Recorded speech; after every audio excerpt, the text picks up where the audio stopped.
Adarsh Dashore and associate पर GST, income tax, TDS एवं अन्य सभी प्रकार के टैक्स का कार्य किया जाता है।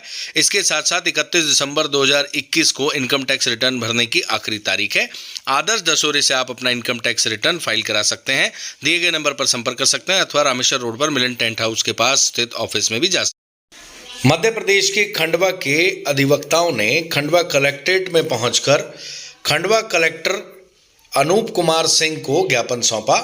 दरअसल यह ज्ञापन केरल में वकील की हत्या को लेकर नाराजगी स्वरूप सौंपा गया था। इस ज्ञापन में यह मांग की गई कि वकीलों पर लगातार हमले हो रहे हैं। यह देश लोकतांत्रिक देश है और केरल में जिस तरीके से हत्याएं हो रही हैं, ऐसे में केरल की सरकार को भंग कर दिया जाना चाहिए। वह वहाँ की कानून व्यवस्था संभालने में बिल्कुल विफल हो चुकी है। लगातार केरल में हत्याएं हो रही हैं, राजनीतिक हत्याएं हो रही हैं, वकीलों की हत्याएं हो रही हैं, आम जनमानस की हत्याएं हो रही हैं। ऐसे में लोगों की जो जीने का अधिकार है, जो सरकार लोगों के जीने का अधिकार सुरक्षित नहीं रख सकती, लोगों की लगातार हत्याएं होती हों, हर वर्ग के लोगों की हत्याएं होती हों, ऐसी सरकार को नहीं रहना चाहिए। इसलिए उन्होंने राष्ट्रपति के नाम ज्ञापन सौंपा। आइए उनकी पूरी बात सुनवाते भी हैं जिन वकीलों ने ज्ञापन सौंपा है।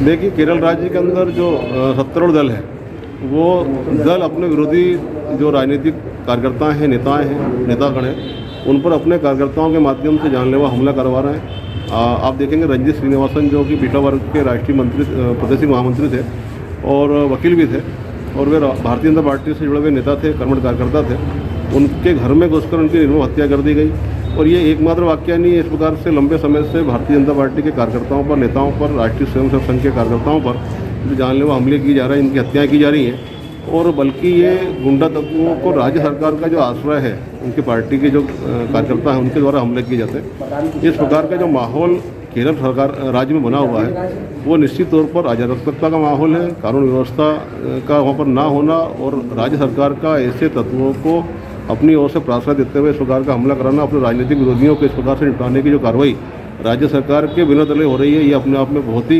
निंदनीय है।